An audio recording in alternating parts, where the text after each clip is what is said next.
Dan tempatnya. Silakan Ibu. Baik, terima kasih. Assalamualaikum warahmatullahi wabarakatuh. Selamat pagi, salam sejahtera buat kita semua. Om Swastiastu, Namo Buddhaya, salam kebajikan.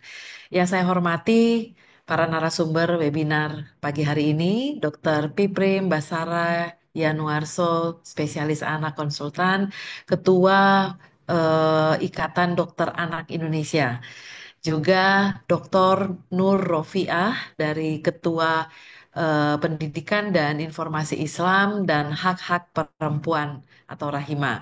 Juga yang kami hormati moderator kita Ibu Nani Indriana SKM MKM dari Biro Komunikasi dan Pelayanan Masyarakat Kementerian Kesehatan serta yang kami hormati dan kami banggakan seluruh peserta webinar. Pagi hari ini, pagi yang penuh berkah ini, marilah kita panjatkan puji syukur kehadirat Tuhan Yang Maha Esa atas limpahan dan nikmat serta karunia-Nya, sehingga kita masih bisa hadir bersama, berkumpul, bertatap wajah dalam keadaan sehat walafiat. Mengawali hari kedua kerja kita di bulan Syawal, izinkan saya selaku Direktur Imunisasi mewakili seluruh anggota tim kerja di Direktorat Imunisasi mengucapkan minal aidin wal faizin, mohon maaf lahir dan batin. Mari kita jadikan hari raya kemenangan ini sebagai modal awal untuk peningkatan kualitas pelayanan kesehatan kita kepada masyarakat Indonesia. Terima kasih dan apresiasi kami sampaikan juga kepada Bapak Ibu semua yang telah ikut berpartisipasi dalam webinar ini. Bapak Ibu yang saya banggakan, imunisasi hingga saat ini masih diakui sebagai salah satu bentuk intervensi perlindungan sekaligus pencegahan penyakit menular yang paling efektif dan efisien. Perlindungan yang diberikan bukan hanya untuk individu yang sudah mendapatkan imunisasi ini saja, melainkan juga memberikan kekebalan bagi orang-orang yang ada di sekitar individu tersebut. Kekebalan kelompok atau komunitas yang sering kita kenal dengan istilah herd immunity, inilah yang diharapkan tercapai di negeri yang kita cintai ini. Dengan adanya kekebalan kelompok itu, maka jutaan anak di Indonesia diharapkan terbebas dari bahaya kesakitan, kematian, dan kecacatan yang disebabkan oleh penyakit-penyakit yang berbahaya yang sesungguhnya sudah bisa dicegah dengan imunisasi. Kekebalan kelompok ini hanya didapatkan jika semua anak atau sebagian besar anak sudah mendapatkan imunisasinya secara lengkap atau cakupan imunisasi di daerah kita harus tinggi dan rata. Besarnya manfaat imunisasi ini ternyata belum sepenuhnya dipahami dengan baik dan benar oleh sebagian masyarakat kita. Ini terbukti bahwa kalau kita lihat sejak tahun 2019 sampai tahun 2023 yang lalu, sudah ada sekitar 1,3 juta anak yang belum mendapatkan imunisasi sama sekali, atau kita kenal dengan istilah zero dose. Hal ini menjadikan negara kita sebagai negara yang keenam di dunia dengan jumlah anak yang belum mendapatkan imunisasi terbesar. Bapak Ibu yang saya hormati, dalam melakukan pelayanan imunisasi, petugas kita sering menghadapi beberapa persoalan, terutama penolakan oleh sebagian orang tua atau pengasuh. Setelah dielaborasi lebih dalam, ternyata penolakan ini lebih banyak disebabkan karena ketidaktahuan mereka atau kurangnya pemahaman orang tua atau pengasuh ini terhadap imunisasi. Hasil studi yang dilakukan oleh UNICEF, hasil studi Nielsen dari UNICEF, ini menyebutkan bahwa hampir 38% orang tua tidak mau diimunisasi karena mereka khawatir pemberian suntikan ganda. Dan 18% karena jadwal imunisasi ini dirasa tidak pas dengan kebutuhan mereka. Kemudian 12% orang tua tidak mengimunisasi anaknya karena khawatir efek simpang. Sementara itu, menurut survei kesehatan Indonesia yang dilakukan tahun 2023 yang lalu, ini diketahui bahwa pihak keluarga tidak mengizinkan anaknya mendapat imunisasi ada sekitar 47%. Kemudian anak yang tidak diimunisasi karena khawatir efek simpang menurut data SKI itu ada sekitar 45% dan orang tua yang tidak tahu jadwal imunisasi sehingga anaknya tidak diimunisasi oleh mereka itu ada sekitar 23%, malah bahkan ada 22% di antara sampel ini yang tidak mengimunisasi anaknya karena mereka menganggap imunisasi itu tidak penting. Nah, penolakan yang juga sering dikemukakan oleh para petugas adalah akibat keyakinan orang tua atau pengasuh terkait isu halal haram imunisasi. Nah, rendahnya pengetahuan, pemahaman, dan kesadaran masyarakat terhadap pentingnya imunisasi akan mempengaruhi jumlah permintaan masyarakat terhadap imunisasi. Jumlah permintaan yang rendah tentunya akan berdampak pada perlindungan komunitas, khususnya pada populasi anak yang rentan terjangkit PD3I atau penyakit-penyakit yang dapat dicegah dengan imunisasi ini. Bapak Ibu peserta webinar yang saya banggakan, saya teringat beberapa tahun lalu saat kita mengalami pandemi COVID-19, di media sosial, baik itu di WhatsApp, di Facebook, maupun di Instagram, itu beredar banyak sekali ayat Al-Quran maupun hadis yang menyerukan upaya untuk melakukan pencegahan dan perlindungan individu terhadap kejadian wabah penyakit. Sepertinya hal ini cukup signifikan mempengaruhi masyarakat untuk melakukan pembiasaan perlindungan diri melalui imunisasi. Saya memiliki keyakinan bahwa di setiap agama pasti memiliki landasan normatif untuk melakukan upaya pencegahan dan perlindungan terhadap suatu penyakit. Tidak terkecuali Islam yang menjadi topik webinar kita kali ini, yang tentunya memiliki banyak sekali dalil untuk melindungi keberadaan umatnya dari kepunahan akibat penyakit. Pesan-pesan yang ada dalam kitab suci akan menjadi modal besar bagi kita untuk terus melakukan edukasi, sosialisasi, dan mobilisasi yang masif guna mendukung kesuksesan program imunisasi nasional kita. Bapak Ibu yang saya hormati, setiap tahun di bulan April seluruh dunia melaksanakan Pekan Imunisasi Dunia atau kita sebut PID. Indonesia turut menyemarakkan PID tahun 2025 ini dan kita mengusung tema Ayo Lengkapi Imunisasi, Generasi Sehat Menuju Indonesia Emas. Peringatan Pekan Imunisasi Dunia tahun ini akan menjadi momentum yang tepat dan strategis dalam memberikan informasi yang benar kepada masyarakat terkait imunisasi. Salah satunya melalui webinar yang kita laksanakan pagi ini dengan judul Imunisasi dalam Perspektif Islam untuk Kesejahteraan Masyarakat. Kami berharap seluruh peserta yang hadir mengikuti webinar kali ini mendapatkan pengetahuan dan pemahaman yang akan menjadi insight baru dalam pemberian informasi edukasi tentang imunisasi kepada masyarakat terutama di kalangan penganut agama Islam. Baik Bapak Ibu, tanpa berpanjang kata, dengan memohon bimbingan kehadirat Tuhan Yang Maha Esa, saya membuka secara resmi acara webinar ini. Semoga Tuhan Yang Maha Kuasa selalu memberkahi langkah kita untuk menyehatkan masyarakat Indonesia.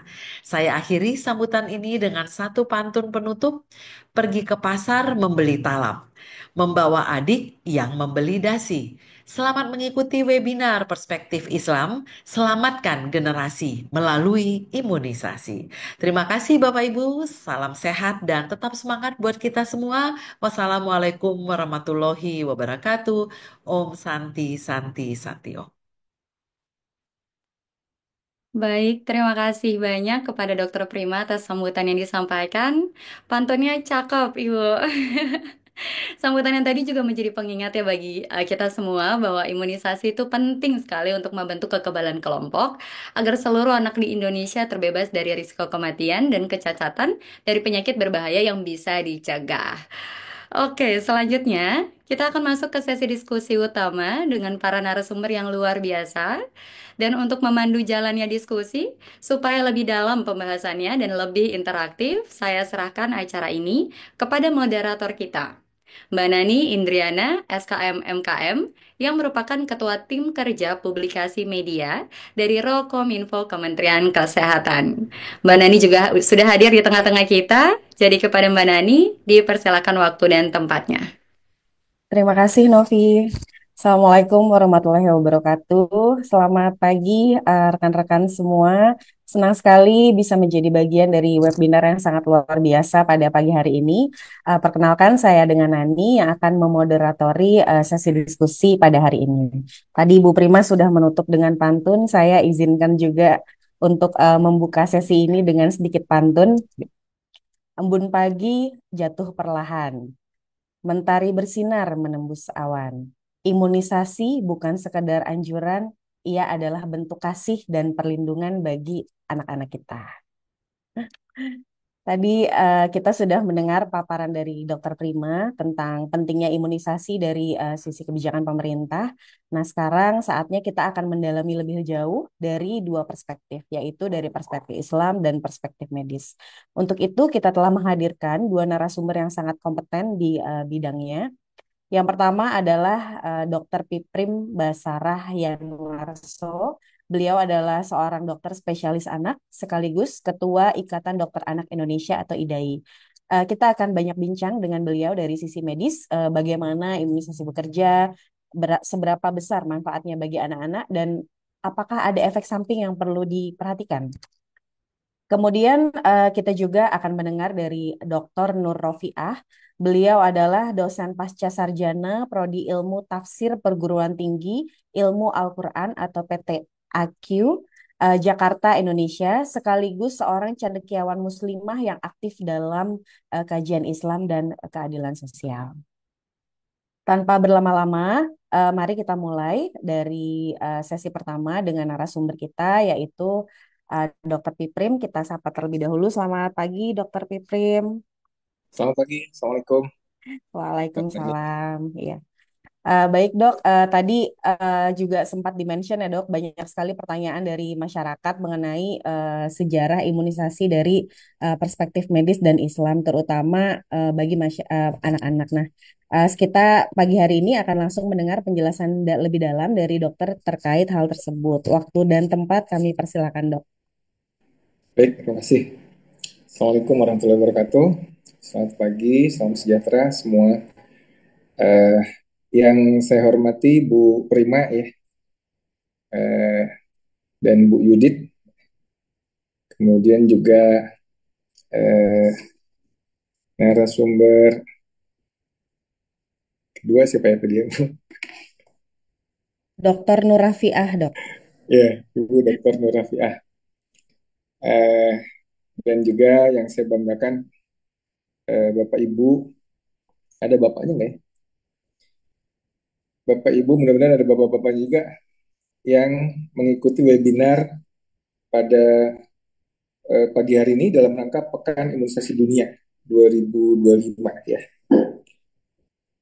Tadi sudah dijelaskan oleh Bu Prima sebagai pengantar pentingnya imunisasi. Izinkan saya untuk share screen ya. Sepertinya saya matikan video ya biar ini supaya nggak terganggu sinyalnya.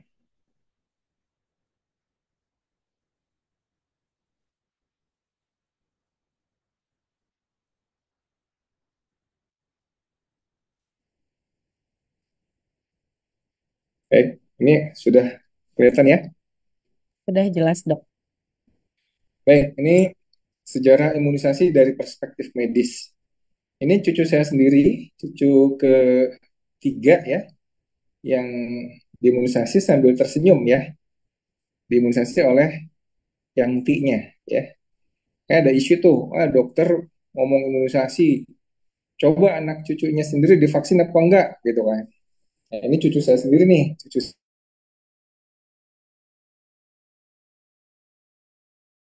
imunisasi influenza.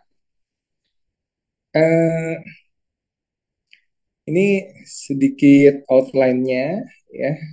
Mungkin nanti kita akan bahas sedikit-sedikit ya. Nah, isu dan keresahan publik, kenapa topik ini penting karena tadi sudah disampaikan juga oleh Bu Prima ya bahwa pasca pandemi bahkan sebelumnya juga ya penolakan imunisasi itu masih terjadi ya, terutama karena alasan keagamaan. Gitu ya. Jadi ada jargon makin religius suatu daerah makin tinggi penolakannya. Ini kan ironis ya, makin religius kok malah makin menolak gitu ya.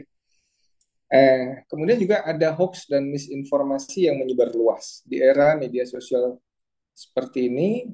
eh, Forward WhatsApp, postingan WhatsApp yang menyebar ke grup-grup ya, ada grup keluarga, grup alumni, apalagi macam-macam, itu menjadi lebih bisa dipercaya oleh masyarakat dibandingkan informasi yang sahih ya. Dan sayangnya memang ada penjelasan dari tenaga medis maupun tenaga kesehatan kita yang kemudian tidak menjelaskan dengan eh, lengkap ya, apalagi dengan gaya bahasa ketus gitu ya. Orang yang menolak vaksin langsung di judge ya, dihakimi, dan ini akhirnya malah membuat orang makin menjadi penolakan ya. Dan ini juga imunisasi itu ikhtiar untuk menjaga keselamatan generasi. Jadi keresahan-keresahan ini berdampak ternyata ya. Keresahan yang selalu galau, vaksin ini ada babinya enggak? Proses vaksinnya jadi suci atau masih najis? Apakah imunisasi itu wajib? Hukumnya dalam Islam, hadisnya mana gitu ya? Bolehkah orang tua menolak imunisasi? Nah, sehingga di lapangan ada penolakan di beberapa daerah. Tadi dikatakan makin religius, makin tinggi yang menolak. Seolah-olah menolak imunisasi itu menjadi gaya hidup Islami gitu ya. Paling soleh kalau menolak imunisasi. Seperti apa? Mungkin nanti dijelaskan ya di materi kedua nanti ya. Nah, akibat penolakan di beberapa daerah, maka KLB, kejadian luar biasa penyakit lama, yang tadinya sudah berhasil dikendalikan, ya, seperti difteri, campak, polio, itu pada bermunculan kembali.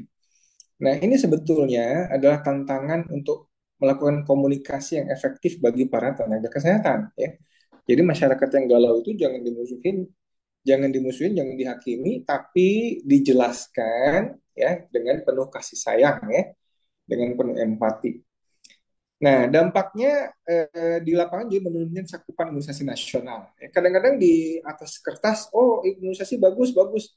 Tapi wabah bermunculan gitu ya. Berarti bagusnya hanya di atas kertas. Tapi di lapangan lain lagi ceritanya. Ya. Nah, apa challenge atau tantangan yang ada? Nakes, tenaga kesehatan yang pro imunisasi sering dianggap agen dari farmasi, agen dari asing gitu ya. Oh, lebih percaya terhadap hoax ya daripada tenaga ahli. Tidak ada atau kurangnya jembatan antara ilmu medis dengan ilmu agama atau ilmu fikih ya, ilmu syariat.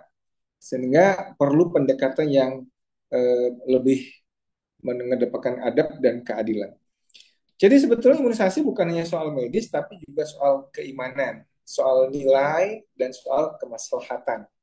Oleh karena itulah kita sebagai umat beragama ya, apalagi yang Muslim ya sebagai mayoritas di Indonesia, kita perlu mensinergikan antara ilmu dan iman untuk menjaga amanah Allah ini. Jangan sampai ada jargon tadi, makin religius, makin soleh, makin bagus ibadahnya, makin menolak imunisasi. Ini kan ironis ya. Nah, di dunia kedokteran, kalau kita bicara sejarah imunisasi, maka yang muncul itu adalah Edward Jenner nih, 1796 ya.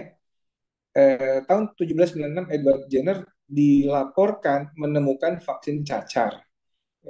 Cowpox melindungi dari smallpox. Jadi istilah vaksin itu dari kata Latin vacca, sapi. Prinsip dasar imunisasi, kuman dilemahkan untuk melatih sistem imun tubuh.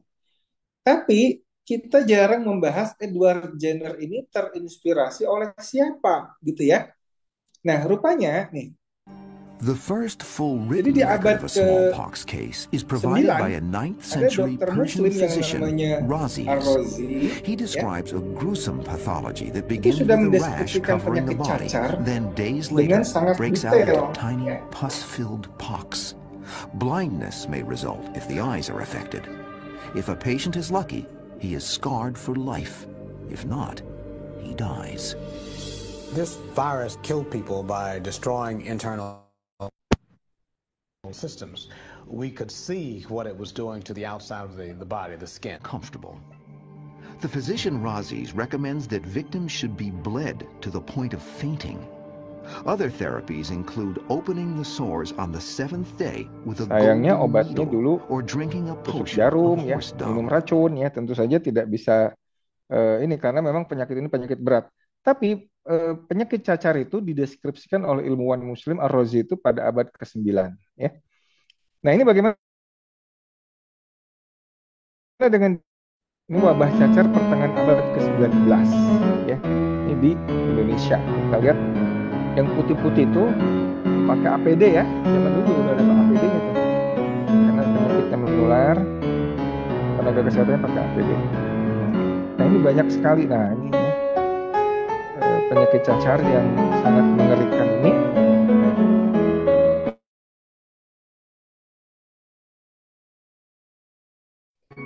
Ini anak-anak bisa cacat, bopeng, bahkan sampai buta. Nah, kemudian apa yang dilakukan pemerintah Belanda saat itu?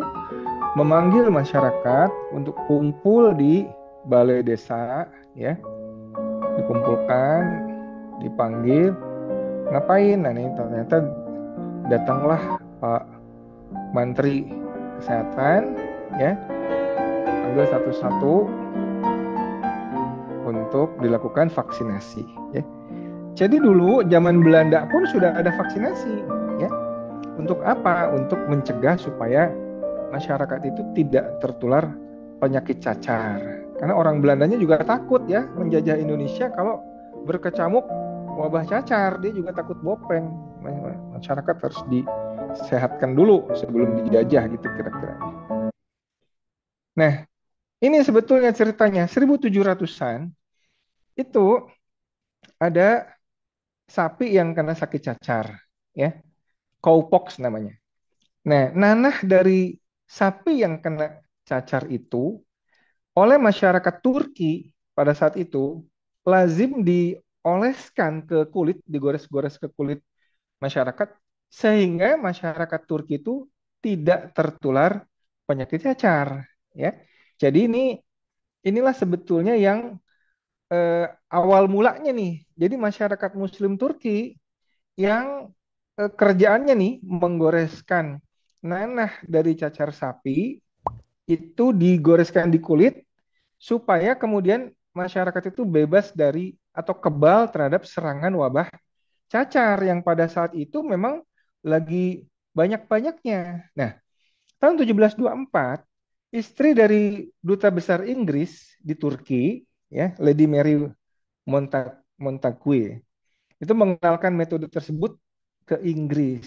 1724 yang membawa metode menggoreskan nanah dari cacar sapi ini ke Inggris adalah istri dari dubes tersebut. Baru 1798 Edward Jenner, seorang saintis, melakukan penelitian dan mempublikasikan penelitian tentang vaksin cacar. Jadi sebetulnya dia terilhami oleh masyarakat Muslim Turki. Jadi kalau orang-orang Muslim curiga terhadap vaksin, asal mula sejarahnya adalah perilaku dari kelompok masyarakat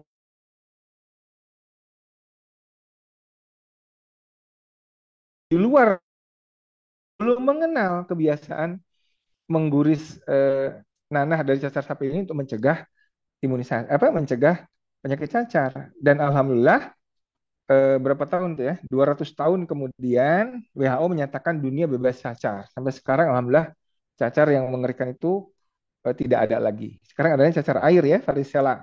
Itu sih beda dengan cacar itu ya. Nah, ini istri dubes tadi yang mengenalkan ke Inggris ya, dan ini Edward Jenner.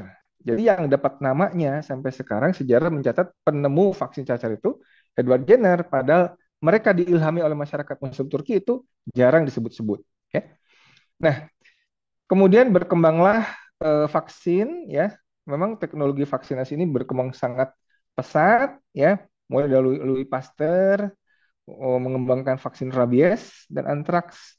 Kemudian Sabin dan Salk itu polio ya.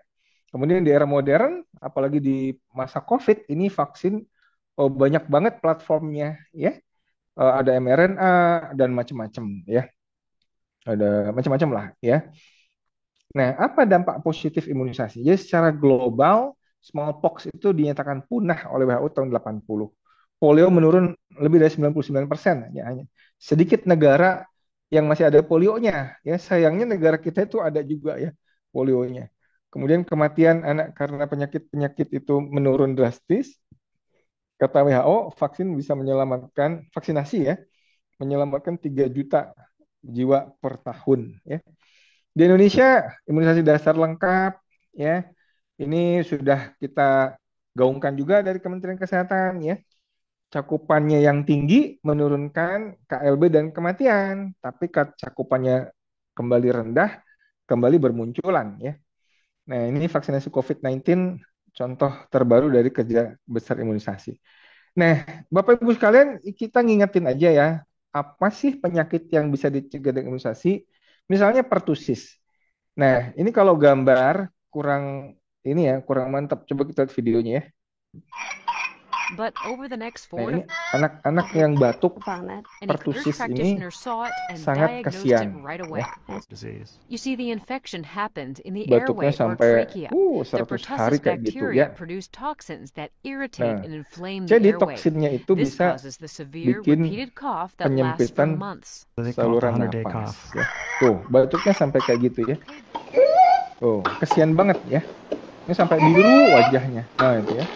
Dan ini berlangsung 100 hari Bapak Ibu sekalian. Ini adalah batuk kerjan yang bisa dicegah dengan imunisasi DPT ya. Bahkan anak pertusis ini pada anak perempuan 4 tahun 9 bulan yang nggak pernah vaksin sama sekali, kena pertusis, batuknya itu bikin matanya berdarah ya.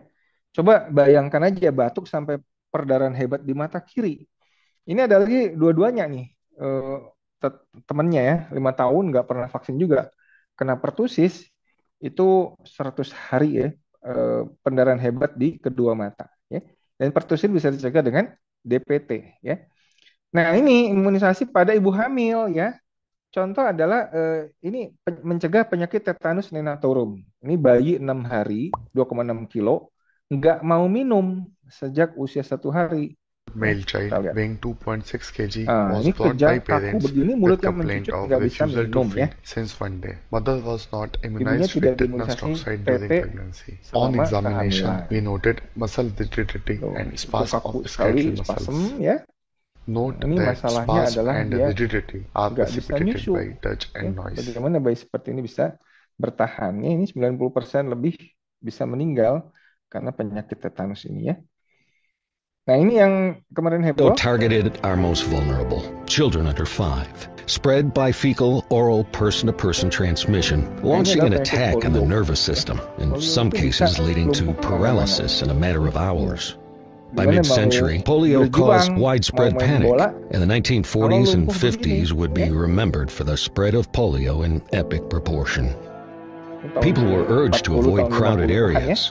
Public pools and movie theaters were closed in reaction to rising numbers of polio cases, and citizens lived in fear of a disease of which we knew very little. In the early 1950s, outbreaks across the region caused myriad cases. The USA alone reported 60,000 cases in 1952, 21,000 of which were paralytic.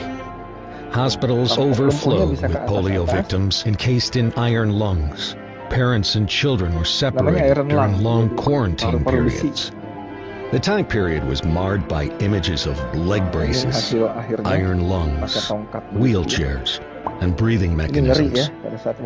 Celebrities and politicians alike were afflicted, forcing the Americas to turn their attention to this disease.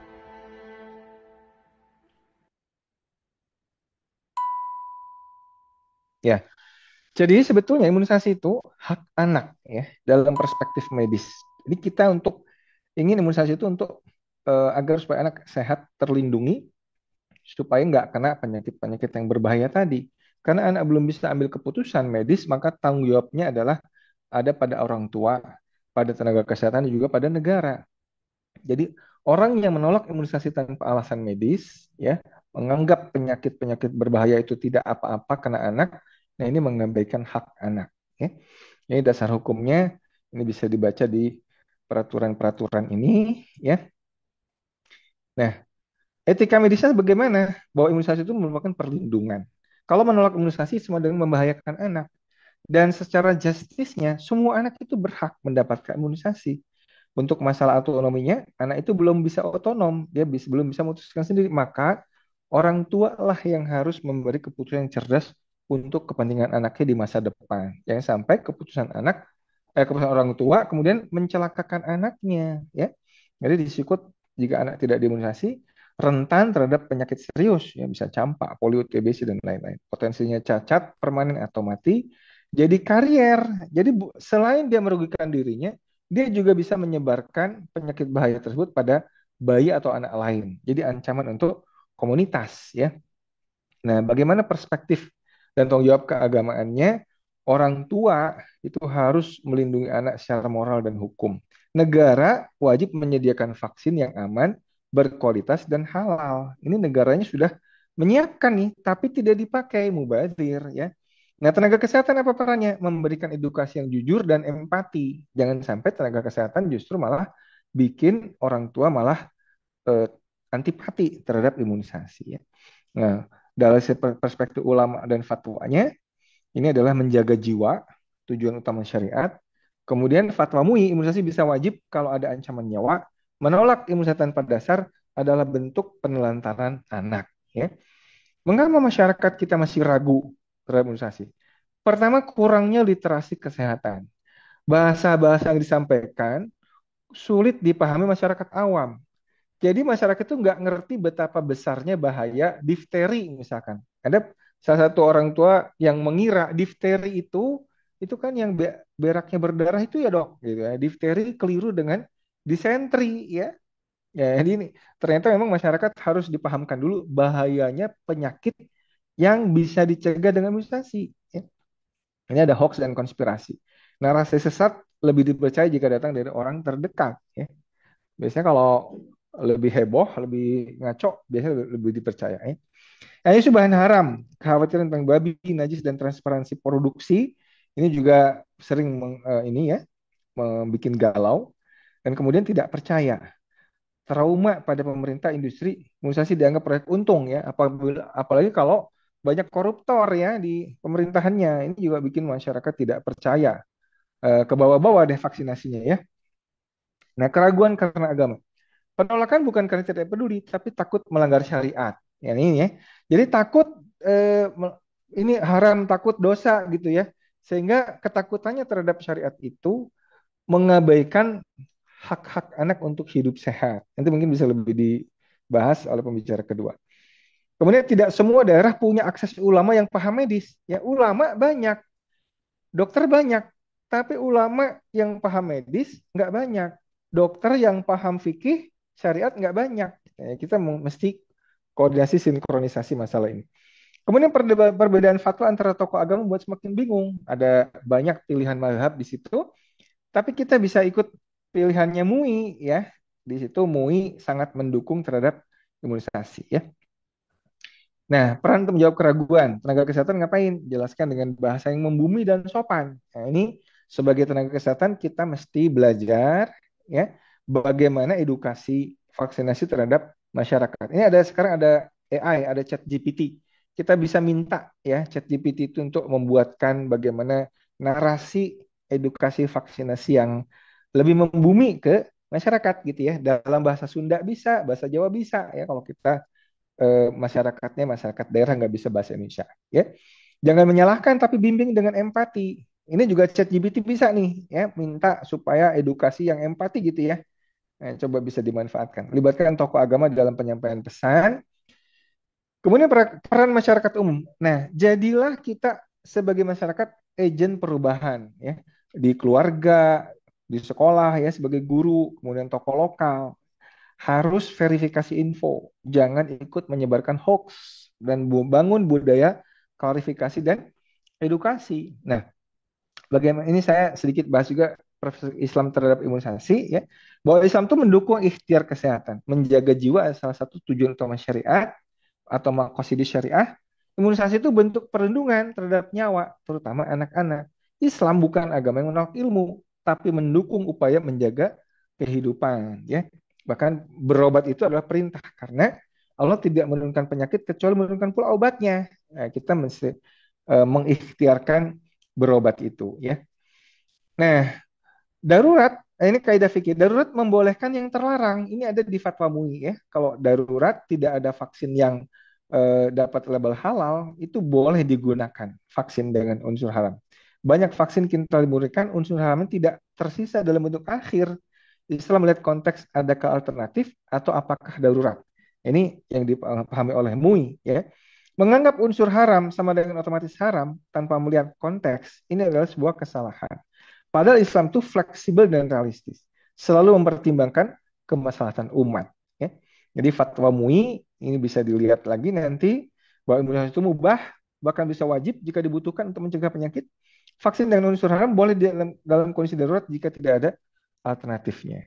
Ormas-ormas juga mendukung, ya, NU Muhammadiyah itu ikhtiar untuk menjaga nyawa. Ulama kontemporer pun mendukung vaksinasi selama tujuannya mencegah mudarat. Nah, peran nakes bagaimana? Nakes bukan sekedar tenaga klinis yang juru suntik doang, tapi juga hendaklah menjadi komunikator yang empati. Masyarakat butuh pendekatan manusiawi, bukan hanya data ilmiah. Kadang-kadang tenaga kesehatan ini juga kurang empati ya menjelaskan ke orang tua pasien. Kemudian penjaga akal sehat umat, meluruskan hoax dan keresahan dengan komunikasi yang bijak, dengarkan dulu, lalu beri edukasi dengan empati. Ini kadang-kadang kita nggak mau dengar keresahan masyarakat, langsung dijudge gitu ya, ini nggak boleh ya. Ini contohnya misalkan saya paham Bapak Ibu ragu karena ingin yang terbaik untuk anak.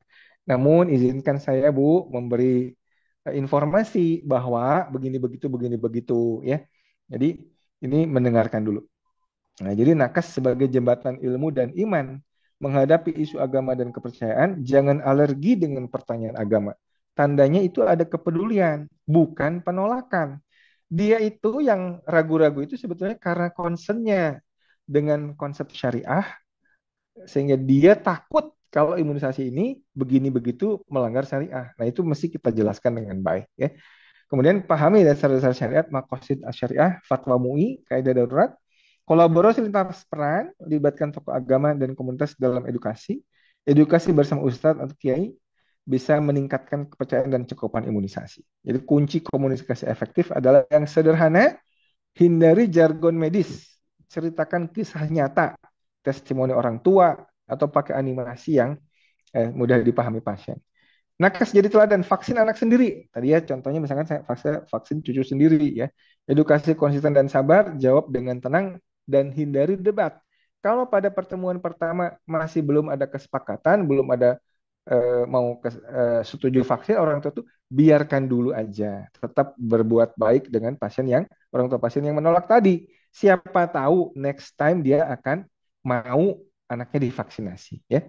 Gunakan media yang kerap bagi masyarakat awam seperti WhatsApp. Nah, ini sekarang WhatsApp itu efektif banget ya. Jadi kita bisa buat postingan-postingan nih.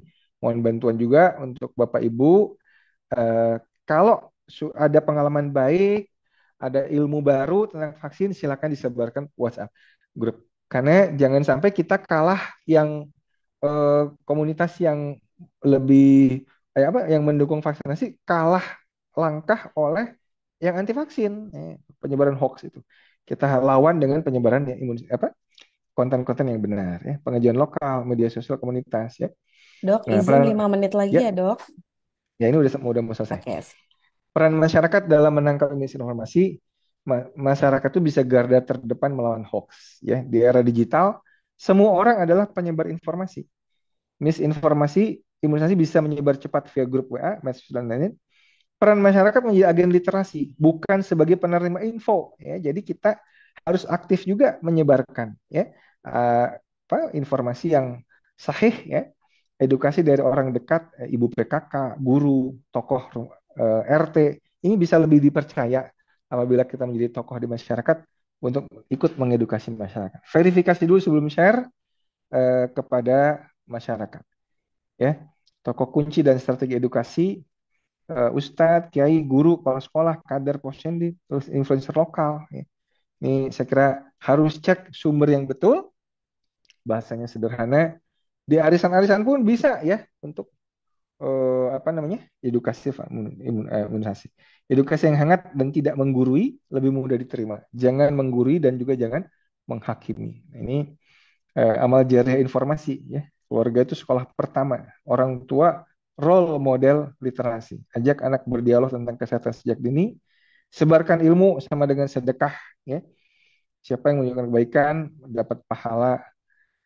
Imunisasi adalah ikhtiar ilmiah dan imaniyah. Ya, jadi saya kira dari sisi sains, dari sisi agama ya, ini kita bisa apa namanya percaya tentang imunisasi. Rekomendasi tenaga kesehatan tadi komunikasi yang baik, empatik, berbasis nilai, kemudian tokoh agamanya juga berdakwah dengan dalil sahih dan fatwa resmi, diskusi juga dengan dokternya kalau masih kurang paham ini penyakitnya apa sih sebetulnya ya, jangan sampai salah paham terhadap penyakit dikira ringan aja padahal berat ya.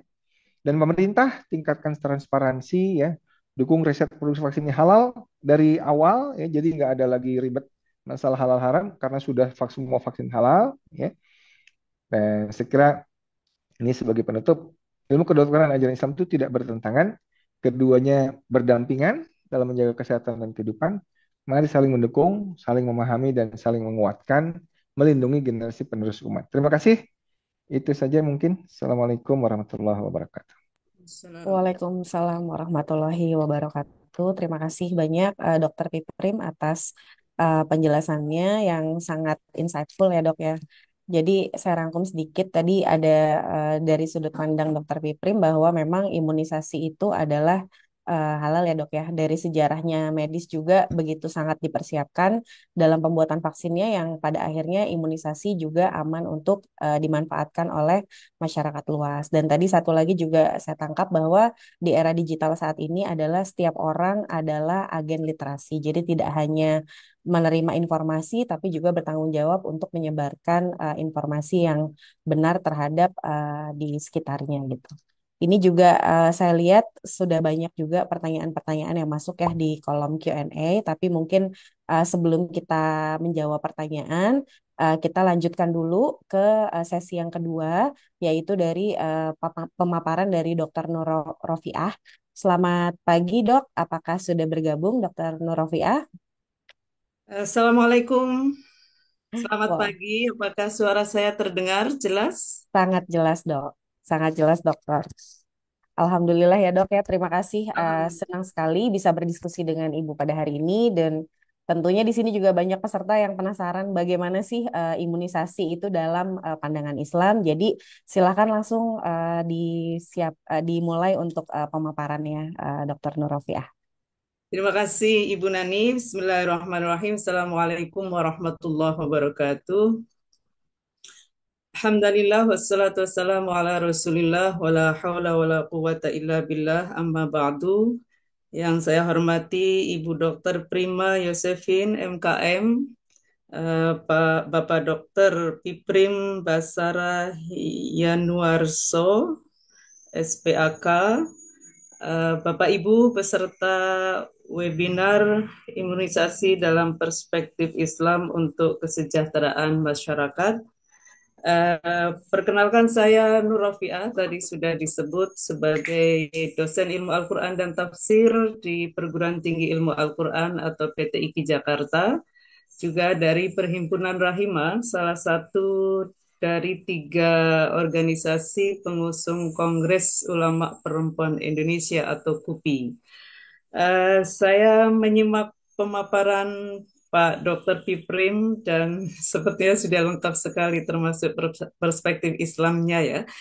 Tapi saya mungkin akan menguatkan lagi perspektif Islam dalam konteks imunisasi atau pemberian vaksin ini. Mengapa? Karena seperti tadi disampaikan, memang ketidaktahuan itu seringkali membuat kita menjadi ragu-ragu terhadap sesuatu yang baik. bahkan tidak hanya ragu-ragu, tetapi juga memandangnya sebagai sebuah keburukan. Sepertinya ini yang banyak terjadi pada vaksin atau pemberian imunisasi ini. Boleh selanjutnya? Jadi Bapak Ibu, ini saya kira sudah tadi dijelaskan panjang lebar. Boleh berikutnya kita ketika bicara sesuatu menurut Islam seperti juga imunisasi ini, maka mari kita sadari bahwa setiap tindakan dalam Islam itu tidak boleh lepas dari status dan mandat melekat seorang manusia itu. Nanti kita akan melihat dalam proses imunisasi ini ada tentu saja anak, ada orang tua, ada masyarakat, ada negara, ada industri farmasi misalnya, dan ada juga lembaga internasional seperti WHO. Tapi apapun yang dilakukan oleh seorang manusia dalam Islam itu tidak boleh lepas dari jati dirinya sebagai hanya hamba Allah yang mengemban mandat sebagai khalifah fil ard untuk mewujudkan kemaslahatan seluas-luasnya di muka bumi. Al-maslahatul amah atau kemaslahatan umum itu artinya adalah kemaslahatan diri sendiri sekaligus pihak lain seluas-luasnya. Jadi, apapun yang kita lakukan termasuk imunisasi nanti ini, mesti niatnya itu jejak, yaitu tunduk mutlak hanya pada Allah untuk menjalankan perintah mewujudkan kemaslahatan. Karena itu tentu saja imunisasi pemberian vaksin ini, seperti tadi disebutkan oleh Pak Dokter, itu harus dalam rangka mewujudkan kemaslahatan itu. Mari kita lihat berikutnya juga soal ini ya, bagaimana melakukan imunisasi atau pemberian vaksin itu juga dengan kesadaran penuh bahwa setiap manusia yang ada dalam proses pemberian imunisasi ini harus dipandang tidak hanya sebagai makhluk fisik, tetapi juga makhluk intelektual karena punya akal dan makhluk spiritual karena punya hati nurani. Maka apa yang disebut sebagai kesehatan di dalam Islam itu sesungguhnya benar, kesehatan fisik itu penting sekali, tetapi kesehatan non-fisik itu juga tidak kalah pentingnya. Dan pemberian vaksin ini tentu saja tidak hanya berkaitan dengan bagaimana secara fisik manusia atau generasi anak-anak ini akan sehat, tetapi juga dengan sehat secara fisik itu maka psikis anak-anak juga akan terjaga. Karena itu di dalam Islam dengan jati diri ini ya Bapak Ibu sekalian, apa yang disebut sebagai Islami itu tidak cukup hanya halalan, tapi juga dia harus thayyiban. Misalnya dalam pemberian vaksin tentu saja ada dosis-dosis tertentu yang harus dipertimbangkan, dan dia akan melihat kondisi masing-masing anak perlu vaksin apa, itu namanya thayyiban, harus baik bagi setiap orang. Tetapi juga harus ma'rufan. Ma'rufan itu tidak hanya baik bagi diri sendiri, tetapi juga baik bagi pihak lain. Dalam konteks pemberian vaksin ini, Bapak Ibu sekalian, kita tadi mendengarkan penjelasan, fungsinya adalah paling tidak dua tadi itu ya, yaitu meningkatkan kekebalan tubuh sehingga tidak mudah kena penyakit. Yang kedua adalah memutus rantai penularan penyakit menular itu. Kalau kita sehat, virus itu kena pada kita tidak akan melanjutkan virus itu pada orang lain karena akan berhenti di kita gitu.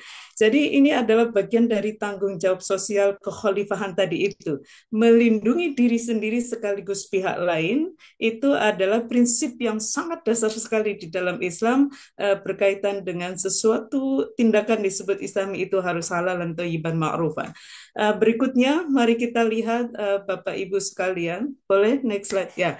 Jadi kemaslahatan yang dikehendaki di dalam Islam dan itu benar-benar menjadi tujuan syariat Islam itu adalah bukan semata-mata kemaslahatan internal ya. Misalnya diri sendiri benar itu penting, keluarga sendiri penting, masyarakat sendiri penting, bangsa sendiri itu penting, tapi juga seluas-luasnya diri yang lain, keluarga yang lain, masyarakat yang lain, bangsa yang lain.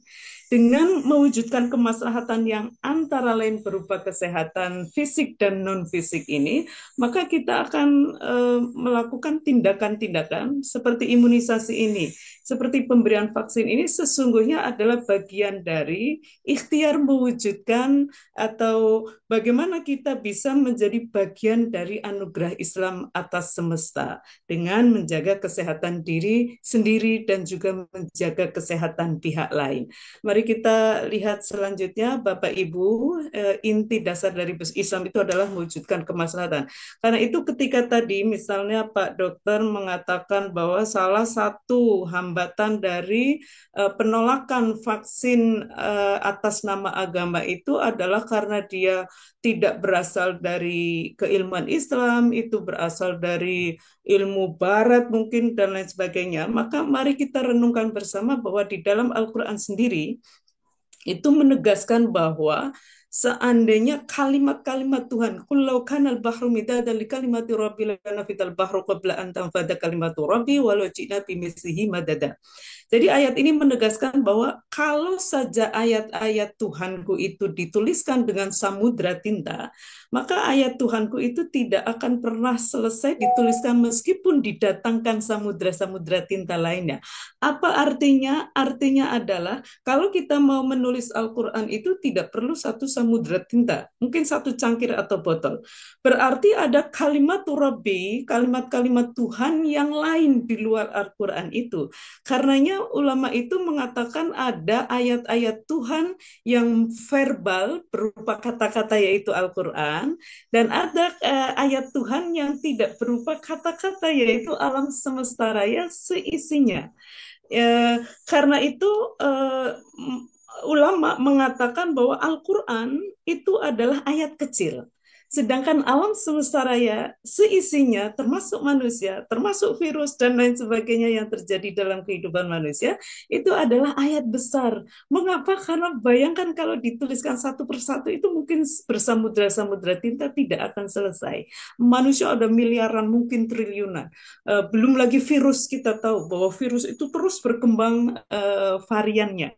Karena itu mari kita dudukkan bersama ya, bahwa Al-Quran dipelajari oleh para ulama melahirkan tafsir, tafsir kemudian berkembang menjadi ilmu agama. Alam semesta raya seisinya, ini disebut dengan ayat kauniyah di dalam Islam, itu dipelajari oleh ilmuwan, kemudian melahirkan teori, termasuk teori-teori kesehatan, termasuk teori-teori imunisasi, vaksin. Tadi kita mendengarkan bahwa di ilmuwan-ilmuwan Islam Muslim juga melakukan itu, lalu lahirlah ilmu umum. Nah, Bapak Ibu sekalian, disebut Islami atau tidak, sebuah ilmu itu tidak berasal, apakah ini berasal dari ayat Tuhan atau bukan? Karena semuanya dari ayat Tuhan gitu. Tetapi yang disebut ilmu Islami itu adalah kalau ilmu itu, baik ilmu agama maupun ilmu umum, digunakan untuk kemaslahatan bersama. Ilmu agama, misalnya tafsir, tapi disalahgunakan untuk melegitimasi kedoliman, menyebarkan hoax, membuat masyarakat yang seharusnya bisa sehat menjadi ketakutan untuk vaksin, lalu akhirnya malah jadi sakit gitu, malah wabah jadi melebar luas gitu. Maka ilmu ini di tangan orang yang menggunakannya menjadi kehilangan dimensi keislamannya. Sebaliknya ilmu kesehatan, kalau itu digunakan untuk kemaslahatan bersama, maka ilmu kesehatan itu menjadi bernilai Islami. Karena itu Bapak Ibu sekalian, tidak ada pertentangan antara ilmu agama dengan ilmu umum yang harus dilakukan atau kita kritisi bersama adalah apakah ilmu agama maupun ilmu umum itu digunakan untuk kemaslahatan bersama atau tidak gitu. Nah, mari kita lihat slide berikutnya adalah tentang boleh next slide please. Jadi kemaslahatan sekali lagi itu adalah kata kunci karena dia adalah mandat hidup setiap manusia. Karena itu penting bagi kita untuk memahami bagaimana kemaslahatan itu dirumuskan di dalam agama. Jadi pada prinsipnya begini Bapak Ibu, yang disebut dengan mewujudkan kemaslahatan itu juga termasuk di dalamnya adalah mencegah keburukan dan bahaya.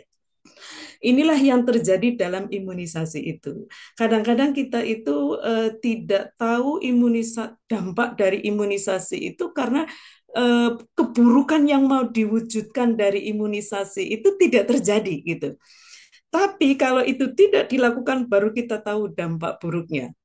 Karenanya kalau ada satu misalnya gini ya, yang disebut dengan mewujudkan kemaslahatan itu adalah satu memang mewujudkan kemaslahatan, yang kedua adalah mencegah keburukan. Bagaimana kalau ada sebuah tindakan itu secara bersama-sama mau prioritas yang mana, apakah mewujudkan kemaslahatan atau mencegah keburukan, maka prinsip dasarnya justru mencegah keburukan itu. Darul mafasidi muqaddamun ala jalbil masalih. Mencegah keburukan itu harus didahulukan daripada menciptakan kebaikan. Andai misalnya ada pilihan-pilihan yang mesti salah satunya. Tapi tentu saja ya, kita mesti juga ternyata tadi kita tahu bahwa ada banyak perkembangan dari virus ini. Saya adalah ibu dari 2 anak yang sekarang sudah kuliah semua, dan pada saat bayi saya bersaksi ya Bapak Ibu sekalian, semua saya beri imunisasi lengkap gitu. Karena saya mesti melakukan ikhtiar maksimal terhadap kebaikan anak saya. Setelah itu baru tawakal gitu Bapak Ibu. Jadi benar bahwa misalnya ya nanti kita akan melihat ada kematian itu kan di tangan Tuhan gitu. Tetapi tetap ikhtiar itu harus Bapak Ibu sekalian. Nyatanya kita kalau jalan di jalan raya itu apakah jalan di tengah jalan atau di trotoar? Kita memilih di trotoar. Meskipun kita yakin bahwa kematian itu di tangan Tuhan, ada ikhtiar di sana yang harus kita lakukan secara maksimal, setelah itu baru tawakal. Nah, yang berikutnya Bapak Ibu, konsep kemaslahatan yang juga penting untuk dipegang erat itu adalah al-muhafadzatu 'alal qadimi shalih wal akhdhu bil jadidil aslah. Mungkin nanti kita akan menemukan karena penelitian berjalan terus-menerus, virus juga berkembang terus-menerus, ada vaksin-vaksin bentuk baru, ada imunisasi-imunisasi cara baru yang itu dulu belum ada, maka prinsip dasarnya adalah hal baru yang lebih baik itu harus jadi hal lama yang baik harus dijaga, tapi hal baru yang lebih baik juga harus diambil.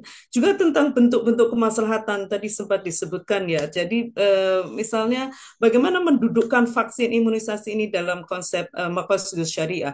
Ada menjaga agama. Menjaga agama itu inti dasar dari apa yang harus dilakukan sebagai umat beragama itu adalah tunduk mutlak pada Allah untuk menjalankan perintah mewujudkan kemaslahatan bersama. Kalau sebuah kondisi misalnya ada penyakit menular, beragam ancaman virus itu hanya bisa dilakukan dengan cara imunisasi, maka menjalankan imunisasi ini adalah bagian dari hifdzuddin gitu. Yang kedua adalah menjaga jiwa, apalagi menjaga jiwa ini sangat relevan sekali karena apa? Karena ancaman virus itu juga terus berkembang di luar sana. Karenanya mungkin dulu tidak memerlukan vaksin tertentu, tapi sekarang menjadi perlu karena kondisi terus berkembang. Menjaga jiwa itu kita lihat tadi Bapak Ibu ya, ancaman dari hilangnya nyawa itu juga begitu besar terhadap bayi-bayi yang tidak dilindungi secara maksimal. Kemudian menjaga akal, menjaga keturunan, bagaimana memastikan keturunan kita itu terjaga tidak hanya hidup tetapi hidup secara sehat lahir dan batin. Menjaga kehormatan, menjaga harta dan lain sebagainya. Juga dalam kemaslahatan itu Bapak Ibu, ini tadi sempat ada dalam fatwa MUI misalnya ya. Di dalam Islam itu kemaslahatan juga punya tingkatan. Ada kemaslahatan doruriyah, itu namanya kemaslahatan primer, ada hajiyah itu sekunder, dan ada yang ketiga paling rendah itu adalah tahsiniyah atau tersier. Doruriyah itu kira-kira begini Bapak Ibu, kalau tidak dilakukan sebuah tindakan, maka akan melahirkan bahaya sampai kematian, maka sesuatu itu harus dilakukan. Bahkan dalam Islam itu babi itu jelas haram ya.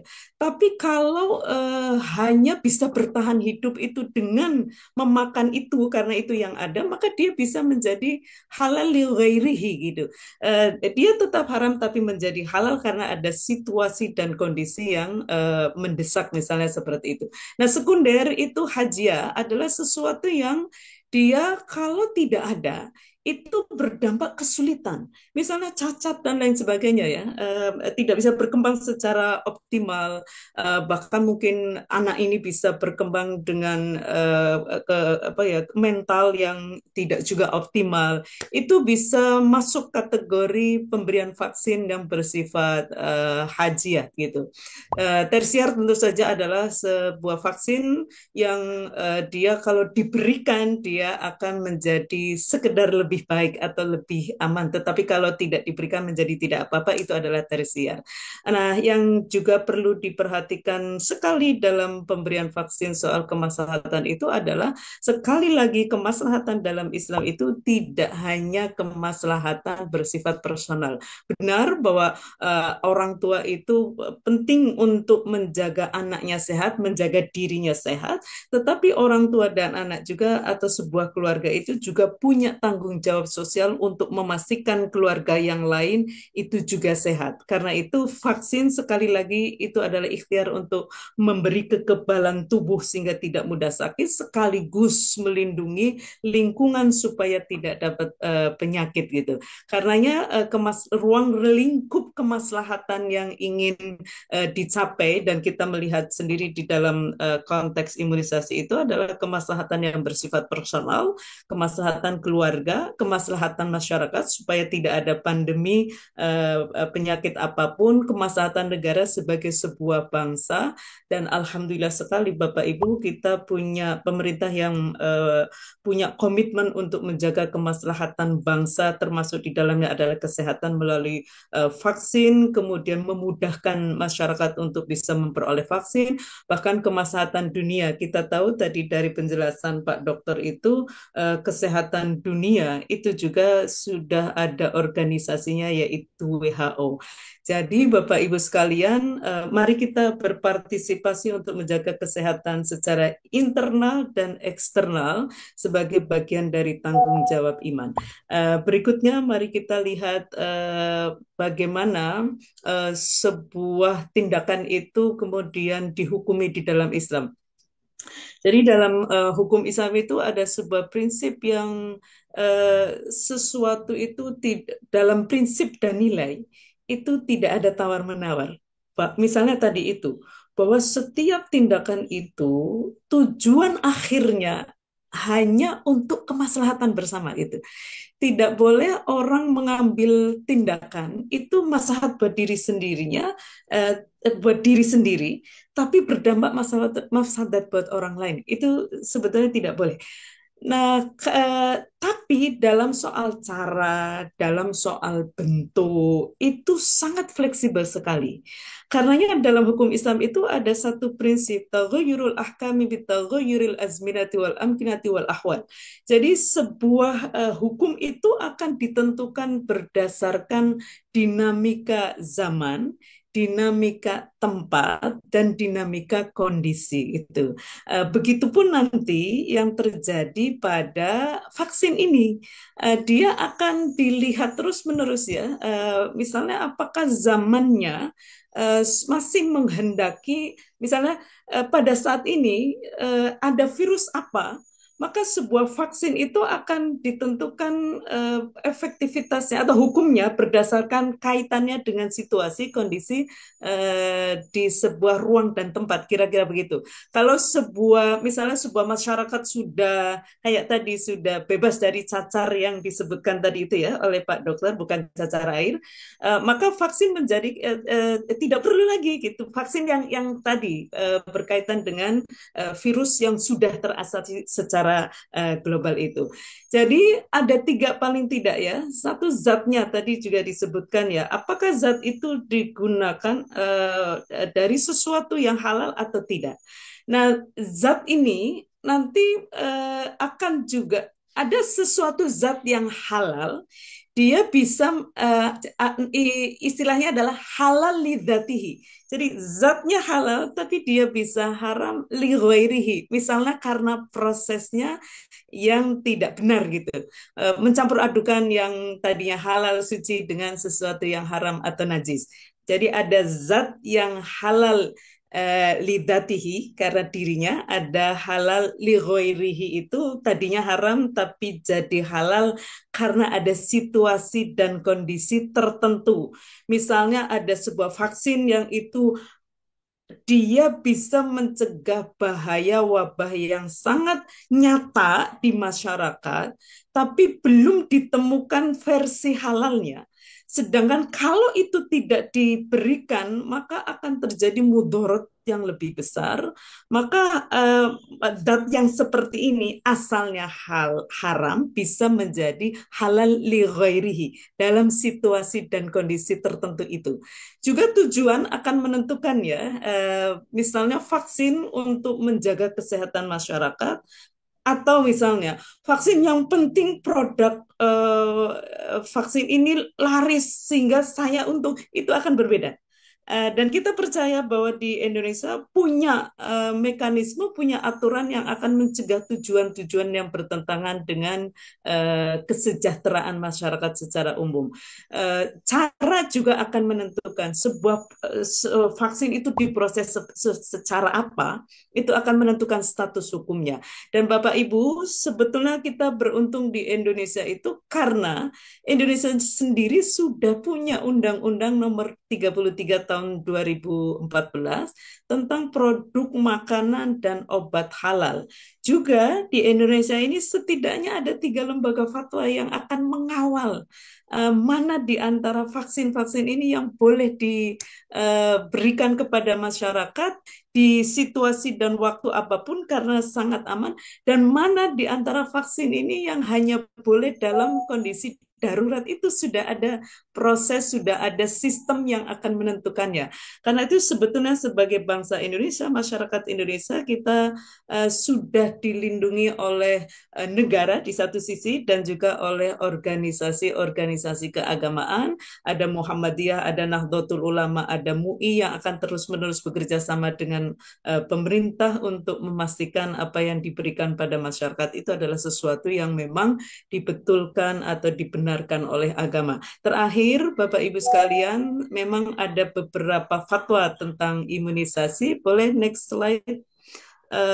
Ada tadi Pak Dokter sempat menyebutkan tentang bagaimana pandangan Nahdlatul Ulama dan bagaimana pandangan dari Muhammadiyah. Saya akan menampilkan salah satu dari, boleh slide berikutnya? Saya akan memberi contoh satu saja ya, karena waktunya juga sangat terbatas. Itu adalah apa yang disampaikan oleh Majelis Ulama Indonesia, dan di Majelis Ulama Indonesia tentu saja kita melihat ada perwakilan dari setiap organisasi Islam di Indonesia. Karena itu mari kita lihat satu, ini di sebelah kiri itu hasil secara lengkapnya ya.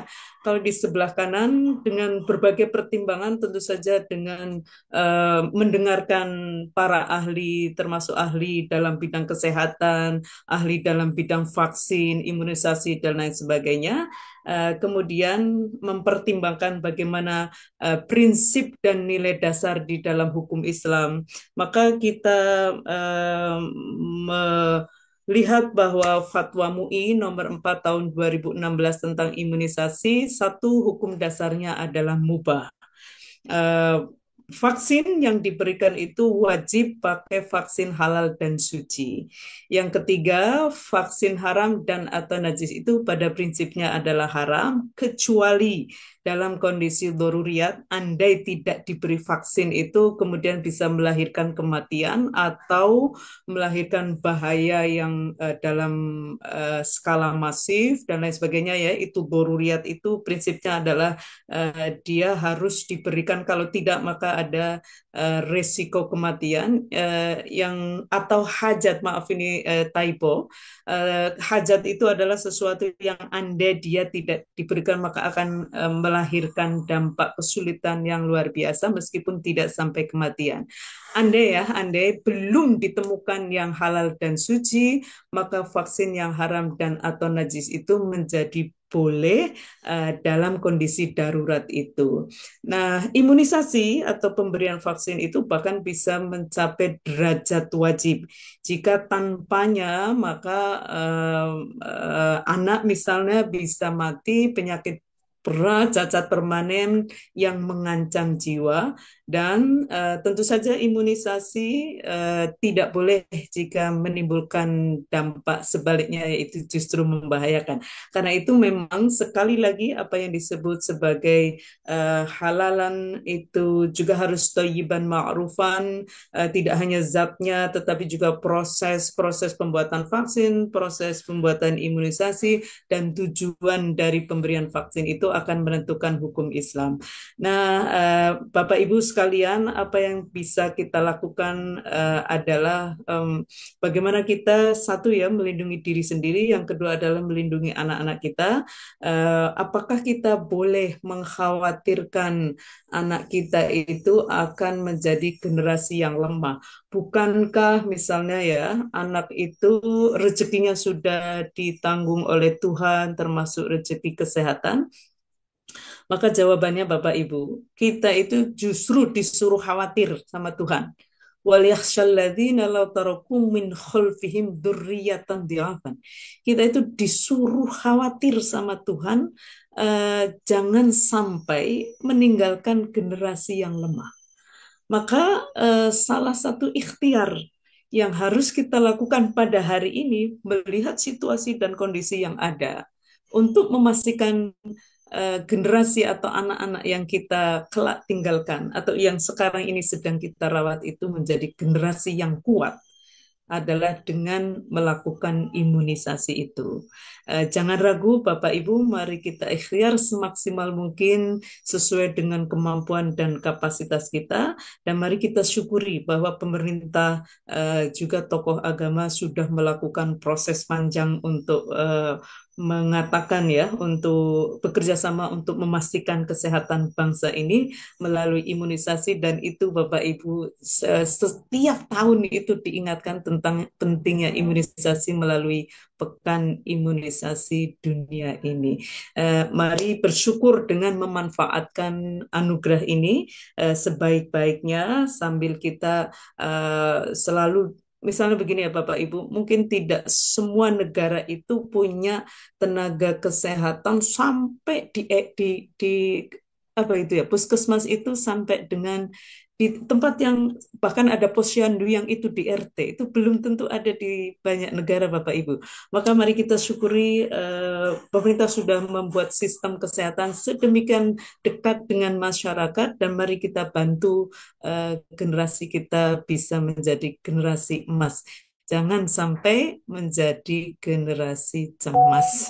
Terima kasih Bapak Ibu sekalian, semoga bisa menguatkan secara spiritual tentang pentingnya menjaga kesehatan lahir dan batin, dan mari kita hayati ini semua sebagai tanggung jawab dari umat beragama, karena mandat hidup kita adalah mewujudkan kemaslahatan seluas-luasnya, baik kemaslahatan diri sendiri, keluarga sendiri, masyarakat sendiri, bangsa sendiri, sekaligus diri yang lain, keluarga lain, masyarakat lain, dan bangsa lain. Terima kasih. Assalamualaikum warahmatullahi wabarakatuh.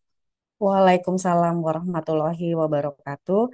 Terima kasih banyak Ibu Nurafiah, paparannya betul-betul memperluas wawasan kita ya, memberikan sudut pandang bahwa imunisasi adalah bagian dari ikhtiar kita dalam menjaga kesehatan umat. Baik, Bapak dan Ibu, sekarang kita masuk ke sesi yang ditunggu-tunggu ya, sesi tanya jawab gitu. Jadi ini adalah kesempatan bagi teman-teman semua untuk berinteraksi secara langsung gitu. Jadi saya lihat juga sudah banyak ini pertanyaan yang masuk di kolom chat ya, di kolom Q&A. Dan saya lihat juga ada beberapa yang raise hand. Tapi mungkin pertama saya bacakan dulu ini pertanyaan di kolom chat. Ini ada pertanyaan untuk Dr. Piprim, ada juga pertanyaan untuk Ibu Nurafiah. Mungkin saya ke Dr. Piprim terlebih dahulu ya Dok ya. Ini ada pertanyaan dok dari Bapak atau Ibu Hayur Rahman ya dari Aceh gitu ya. Untuk mensinergikan informasi tentang imunisasi perlu adanya penyamaan persepsi dok antara tenaga ahli medis dengan tokoh agama agar penyampaian info ke masyarakat sama dan dapat diterima dengan baik. Apakah ada tindakan nyata yang sudah dilakukan oleh pemerintah untuk menyamakan persepsi ini? Lalu apakah ada monitoring dan evaluasi untuk kegiatan di lapangan terhadap kegiatan yang dilakukan? Izin dok, silakan.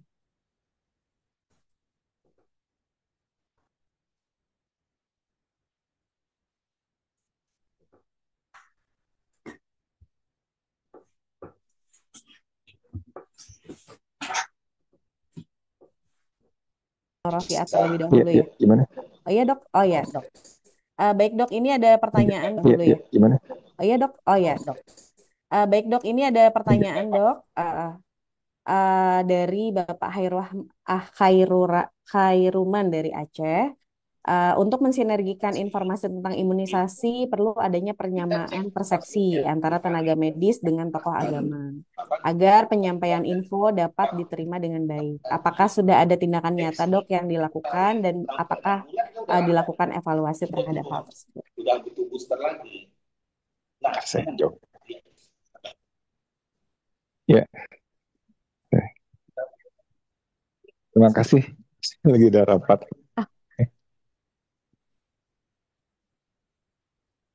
Ya, gimana sinergi antara Betul, perlu ada sinergi antara tenaga medis dan ahli agama, dok. Apakah sudah dilakukan hal tersebut agar informasi yang disampaikan mungkin sama kepada masyarakat? ya, memang sudah kita coba ya. Kalau dari IDAI juga memang kalau kita bikin acara khususnya yang seminar awam, itu biasanya memang kita mengundang dari majelis ulama ya. Sekarang juga kan ada medis, ada perspektif Islam. Nah ini memang harus terus digalakkan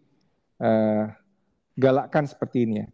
Hanya memang kadang-kadang, itu tadi yang saya bilang, ada dari pihak ulama yang belum paham secara medisnya, besaran masalah kesehatannya itu seperti apa kalau tidak diimunisasi misalkan gitu. Jadi masih banyak yang mengedepankan masalah ini haram, haram, haram. Nah masyarakat itu kan kalau di awalnya sudah haram, haram, haram, langsung di kepalanya menolak gitu ya. Nah, ini mungkin minta bantuan juga dari Ibu Nur Rofiah ya. Bu, ini saya pernah juga kadang-kadang di forum itu berdebat sendiri dengan dari majelis ulamanya karena terlalu saklek sehingga yang ada adalah galau di masyarakat itu. Tadinya kita ingin menguatkan, ini malah kita narasumber berantem sendiri. Nah ini saya kira ini kan nggak bagus ya. Jadi mungkin memang perlu duduk bersama, kita rumuskan. Tadi saya kira saya menikmati betul paparan dari Ibu tadi ya. Saya kira hal-hal seperti ini mesti dipaparkan dalam narasi bersama gitu ya. Jadi dari sisi medisnya menggambarkan betapa gawatnya masalah kalau anak itu terkena penyakit-penyakit tadi ya.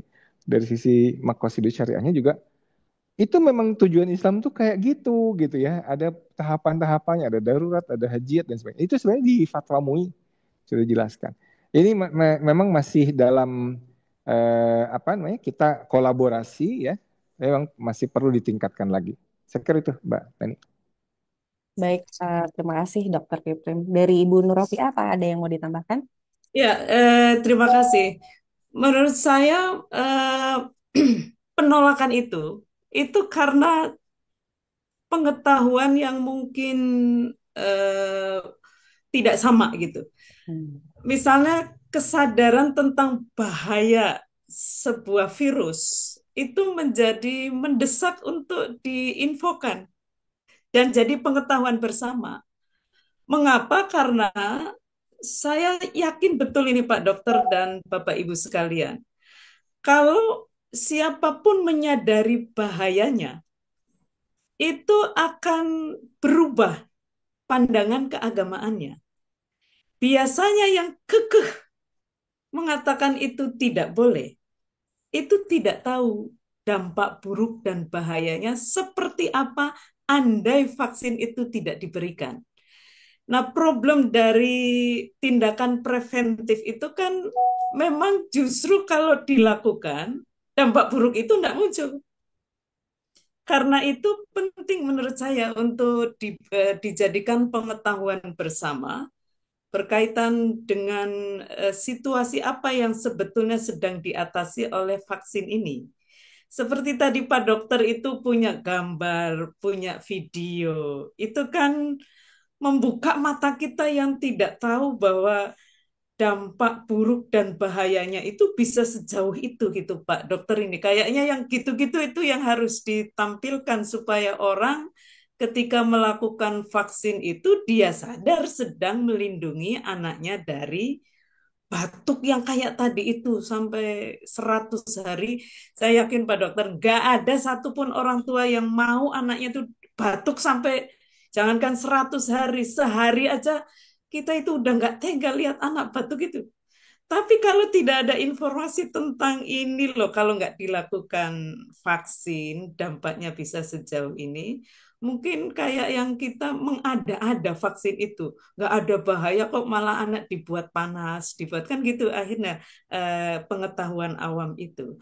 Karena saya sangat menikmati sekali tadi penjelasan dari Pak Dokter, juga belajar, karena yang begitu itu juga jarang diketahui oleh mereka yang punya background studi ilmu agama. Saya setuju bahwa itu penting kerjasama dari kedua belah pihak karena pada umumnya seperti Pak Dokter tadi bilang ya, mereka yang punya background studi ilmu keislaman kuat itu lemah dalam pengetahuan medis.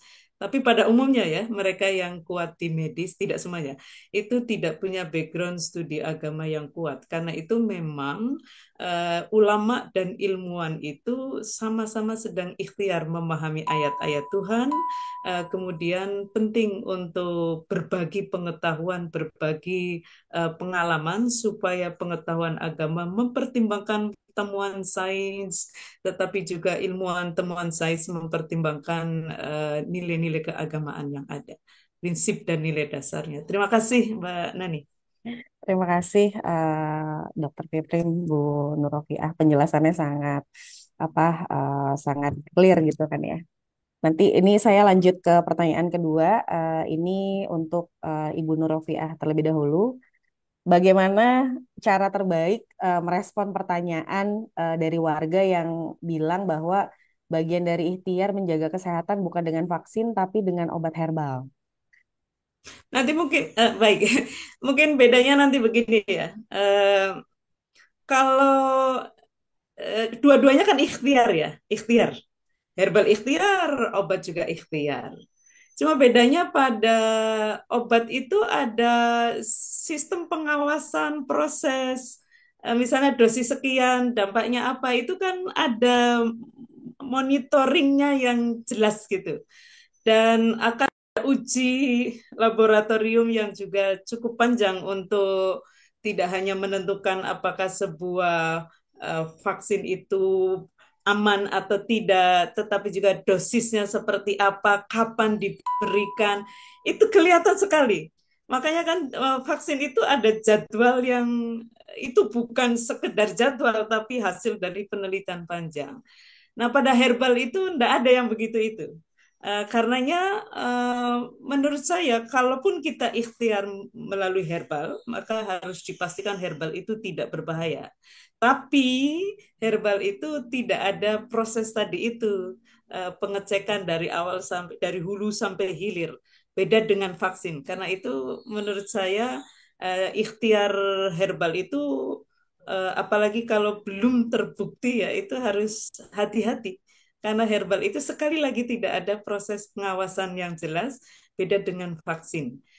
Vaksin juga sebuah ikhtiar, dan ikhtiar itu juga didasarkan pada ayat-ayat Tuhan berupa alam semesta raya dan seisinya tadi itu. Karenanya menurut saya adalah pastikan ya sesuatu itu halalan toyiban juga. Toyiban itu mari kita pikirkan mana di antara dua itu yang baik dan terbaik buat anak kita. juga harus ma'rufan, tidak hanya baik untuk diri sendiri tapi juga pihak lainnya. Saya kira itu ya, Mbak Nani, Bapak Ibu sekalian, hati-hati saja. Eh, Vaksin itu ada pengawasannya, itu yang menurut saya jauh lebih aman daripada herbal itu. Terima kasih. Dokter Piprim, apakah ada yang mau ditambahkan, Dok?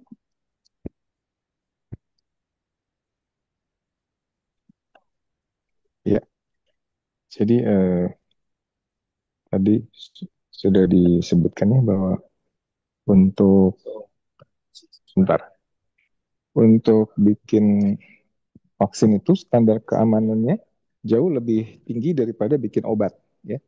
Kenapa? Karena vaksin itu untuk anak sehat, ya. Jadi kalau obat itu kan memang untuk anak sakit, misalnya obat penurun demam, itu diberikan pada anak yang sedang demam. Tapi kalau vaksin itu pada anak sehat. Nah, kalau vaksin itu kemudian bikin anak sehat ini jadi kenapa-kenapa, itu malah lebih galau lagi, ya. Nah, yang memang harus disampaikan ke masyarakat adalah eh, bahwa efek samping yang umum terjadi itu sebetulnya ringan, jauh lebih ringan dibanding penyakit yang bisa kena pada pasien itu kalau nggak divaksin. Ini mungkin tadi ya saya terima kasih Bu Novia ya. Ini emang ini salah satu cerita di Aceh ya. Di Aceh itu kan penolakan vaksinnya sangat tinggi. Nah, pokoknya nggak mau, udah haram-haram gitu.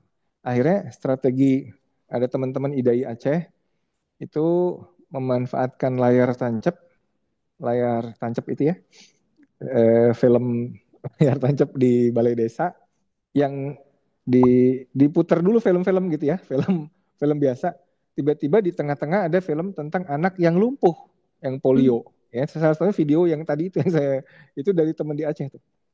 Itu alhamdulillah karena orang tahu betapa beratnya kalau anak itu kena polio, sehingga cakupan PIN polio di Aceh itu cakupannya sangat tinggi ya, 90% lebih. Ini mungkin dari Kemkes lebih tahu data realnya ya. Tetapi memang salah satunya adalah mengedukasi masyarakat supaya tahu betul apa bahayanya, penyakitnya apa yang dicegah, dan seperti apa ininya. Tadi kalau orang tua itu sebetulnya kalaupun galau-galau-galau, tapi begitu lihat mau nggak anaknya kena ini, oh tentu nggak mau gitu, karena nggak mana ada sih anak orang tua yang nggak sayang anak gitu ya. Itu juga biasanya kalau pasien-pasien datang ke tempat praktek saya, ya mohon maaf ya ini biasanya yang bapaknya mungkin eh, celananya di atas lutut, kemudian kadang-kadang pakai nikob ya, pakai cadar, kemudian ngeyel nggak mau vaksin. Itu biasanya saya tunjukkan beberapa video gini-gini, Pak. Kalau saya ya Pak, saya sih sayang sama anak cucu saya. Saya juga sayang sama anak Bapak gitu, Bapak Ibu. Walaupun saya bukan orang tuanya, tapi sebagai dokter saya sayang dan saya nggak mau terkena begini gitu. Kalau masalah dalil begini begitu begini, tapi kan ada juga masalah darurat, ada juga masalah kayak gitu, gitu. Ya akhirnya alhamdulillah kalau sudah ditunjukkan besaran penyakit yang dicegah, biasanya orang tua itu juga mau. Kadang-kadang memang tadi ketidakfahaman besaran masalahnya eh, itu mungkin yang perlu kita sampaikan sebagai tenaga kesehatan. Terima kasih. Ya, baik. Terima kasih, Dok. Ini ada satu lagi, Dok, pertanyaan dari Fendi Priambodo gitu. Soal ini, Dok, proteksi. Kalau sudah pernah imunisasi cacar, apakah setelah dewasa masih bisa kena cacar, Dokter? Ya, imunisasi varicella ya mungkin ya. Kalau cacar yang dulu, yang kayak tadi di video itu udah nggak ada ya. Yang ada sekarang cacar air. Kalau yang dulu itu variola namanya. Cacar, apa itu ya variola itu ya. Pokoknya cacar yang dulu yang serem lah. Kalau sekarang ini varicella namanya. Cacar air, mirip cacar tapi dia lebih ringan.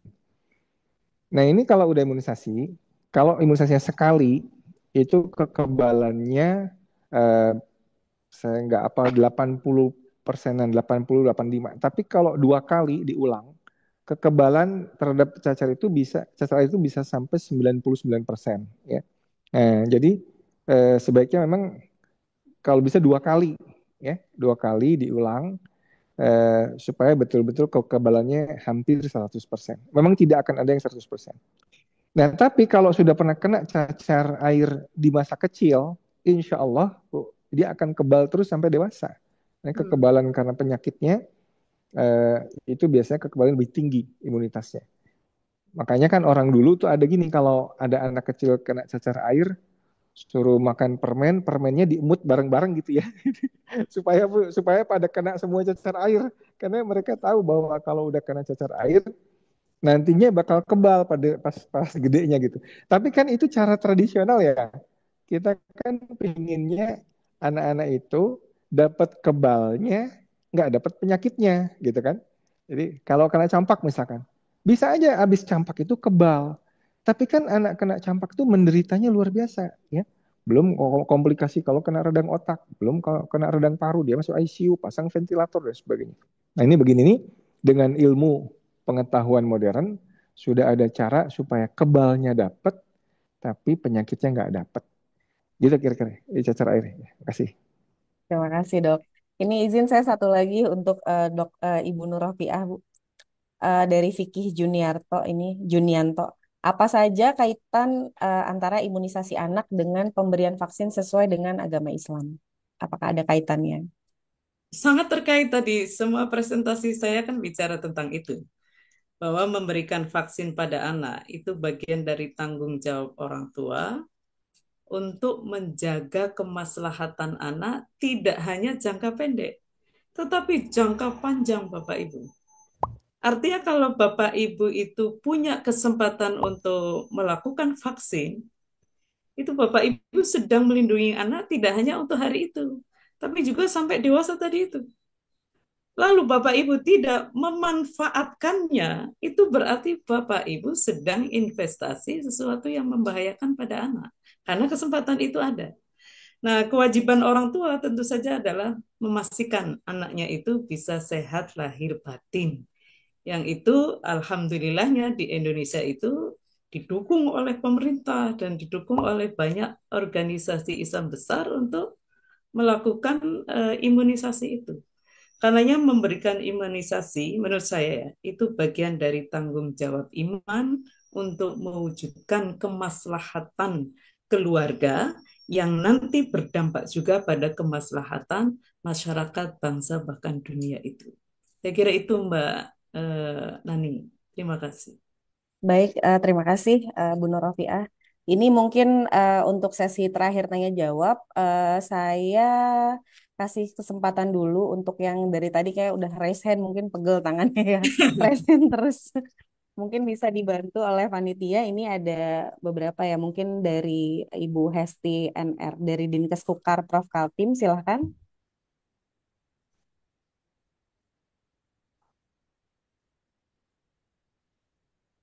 Ya, silahkan Ibu. Apakah ada pertanyaan yang mau disampaikan?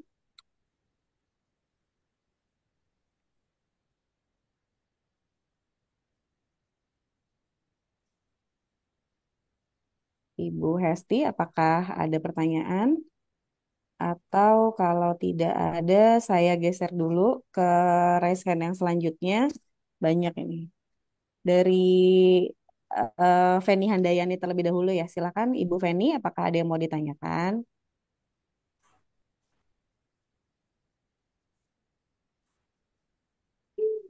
Ya, silakan Ibu Feni. Ini selamat siang. Saya izin bertanya ke Dokter Piprin. Gini dok, bulan lalu nih saya ada kasus. Jadi anak umur 1 tahun setengah itu kan dok biasanya kita kasih DPT combo apa DPT injeksi DPT combo. Itu dok saya suntikan dia pukul 4 sore. Tiba-tiba dok, pukul 6 sore, dia datang ke klinik dengan keluhan tubuh sudah membiru dok, terutama bagian wajah. Pertanyaan saya dok, apakah itu efek dari suntikan DVT combo atau ada yang lain dok? Karena sebelum menyuntikkan, saya bertanya kepada ibunya, anak ibu tidak ada demam atau batuk pilek kan? Ibunya menjawab, dok, tidak ada, Bu. Makanya saya suntikan, dok, DPT tersebut. Kenapa bisa kayak gitu, dok? Ini baru pertama loh, dok, dapat saya seperti ini kasus. Demikian, dokter. Ya, boleh tanya dulu. Itu kemudian anaknya bagaimana? Saya pasang oksigen, kemudian saya pasang cairan, dok. Adalah, dok, sekitar setengah jam saya observasi, udah agak kemerahan kembali, dok. Tapi anaknya nggak apa-apa ya? Akhirnya nggak apa-apa. Nggak apa-apa, dok. Cuman, dokter, tiba-tiba demam. Temperaturnya Oh, 38,9. Mungkin ya saya iya, beri iya. juga sih, dok, Penkes juga untuk Baik, orang tuanya. Mungkin efek dari suntik. Cuman kan, dok, baik. masalahnya kenapa bisa tiba-tiba Ya, seperti ya. itu pasien gitu, dok. Baik, baik. Baik. Terima kasih. Saya udah nangkep. Jadi kalau eh, biasanya begini, kalau anak demam tinggi menggigil, itu juga bisa bikin kebiruan di ujung-ujung tangan maupun di mulut, ya. Jadi efek demam tingginya itu. Nah, apakah demam tingginya itu akibat habis imunisasi? Bisa iya, bisa tidak, ya. Bisa bisa iya kalau memang iya, berarti memang dia nggak bisa nanti diberikan dengan vaksin sejenis yang DPT yang whole cell, ya. Mungkin nanti pakai DPT yang jarang demam itu, DPAT, ya. Nah, tapi bisa juga begini, Bu, anak itu sedang dalam masa inkubasi penyakit tertentu, kebetulan disuntik vaksin, gitu, ya. Jadi bisa ada dua kemungkinan nih. Kalau karena efek samping vaksinnya, ya berarti demam tingginya memang terkait dengan fase imunisasinya, ya. Tapi kalau sebetulnya anak itu sedang eh, apa, masa inkubasi penyakit, ya itu jadi namanya coincidence, sama kebetulan terjadi bareng-bareng, coincidence. Kalau anaknya kemudian sakitnya beberapa hari, itu berapa hari sakitnya, Bu, habis itu anaknya? Ada Memang, dok, pilek gitu nggak? kemarin kan, dok, begitu dipasang cairan ada 3 hari lah dia dirawat inap di klinik karena demamnya Dirawat, ya. tetap segitu juga, dok. 39, Ya, 38. Mentok itu aja. ya, Nggak pernah di bawah 38, dok. ya. Nah, kalau seperti saya lebih cenderung sebetulnya anak ini sedang dalam masa inkubasi suatu penyakit infeksi, ya mungkin virus atau apa. Karena biasanya kalau efek samping vaksin, Bu, itu nggak lama dia. Biasanya nggak Iya, lama, dokter. eh, ya mungkin beberapa jam dikasih obat penurun panas, biasanya udah turun anaknya aktif lagi. Tapi kalau anaknya demamnya Mm-mm. berhari-hari, ada kemungkinan tadi dia kebetulan sedang masa inkubasi suatu infeksi virus, pas datang ke tempat ibu divaksinasi gitu, kira-kira begitu ya. Ini kemungkinannya. Ya. Karena kalau efek samping vaksin biasanya cuma beberapa jam dan nggak terlalu tinggi biasanya. Iya, dokter ya. Ya, Ya. makasih. Ya. Kasih ya, dokter. Ya. Terima kasih, Bu Feni. Mungkin saya kembali dulu tadi ke Bu Hesti. Apakah Ibu Hesti sudah bisa menyampaikan pertanyaannya? Baik, terima kasih Ibu Nani Rokominfo. Saya Bu Hesti dari Dinkes Kukar Provinsi Kaltim. Izin Dr. Piprim bertanya. Saya sebagai pengelola surveillance PD3I Dinkes Kukar, eh, untuk tahun 2024 banyak sekali kasus-kasus PD3I yang terdapat di daerah kami, terutama kasus campak terkonfirmasi. Nah, untuk kasus-kasus campak positif ini terdapat pada bayi yang baru berusia di bawah 9 bulan, dokter. Ada yang 3 bulan, ada yang 6 bulan, dan ada yang 7 bulan yang memang belum saatnya untuk diberikan vaksinasi campak. Nah, itu bagaimana, dokter? Pipri mohon pencerahannya. Karena kan kalau kita untuk memberikan imunisasi belum waktunya seperti itu. Sementara penyakitnya sudah ada gitu di tengah-tengah masyarakat. Mungkin itu yang bisa Ya. kami sampaikan. Mohon pencerahannya, dokter Pipri, untuk Ya. antisipasinya dan pengendaliannya seperti apa. Terima kasih. Ya, baik. Jadi inilah pentingnya kekebalan komunitas. Jadi memang pada anak ada sebagian anak yang tidak bisa dilakukan imunisasi. Contoh misalkan tadi anak yang vaksinasinya jadwalnya umur 9 bulan, ternyata baru 3 bulan udah tertular. Bukan, memang belum waktunya jadwal imunisasi ya, karena campak itu nanti 9 bulan. Kenapa campak 9 bulan? Karena berdasarkan penelitian yang ada, kekebalan bawaan yang diturunkan dari ibunya itu biasanya bertahan sampai 9 bulan. 9 bulan udah menurun, baru waktunya divaksin campak. Tetapi karena satu dan lain hal, anak ini kekebalan bawaan dari ibunya nggak banyak gitu ya, nggak banyak. Nah, itulah kenapa kalau cakupan imunisasi itu tinggi, kalau makin menular itu harusnya cakupan makin tinggi ya. Dan campak ini penularannya jauh lebih hebat daripada COVID. Ya, COVID itu rate penularannya kalau nggak salah 2,5. Campak itu 12 gitu. Jadi 4 kali 5 kali lipat lebih menular daripada COVID campak ini. Nah, pada kasus-kasus yang sangat menular begini, cakupan imunisasi untuk mencegah penyakit-penyakit terjangkit pada anak-anak yang tidak bisa diimunisasi, itu cakupannya harus 95% penduduk divaksin gitu ya. Ngerti nggak? Nah, kalau orang pada galau, cakupannya menurun, katakanlah yang vaksin banyak sih, cuman hanya 60% dari populasi di situ yang vaksin. 40% inilah yang kemudian menular-nularkan pada kelompok anak-anak yang belum waktunya vaksin atau yang tidak boleh diberikan vaksin.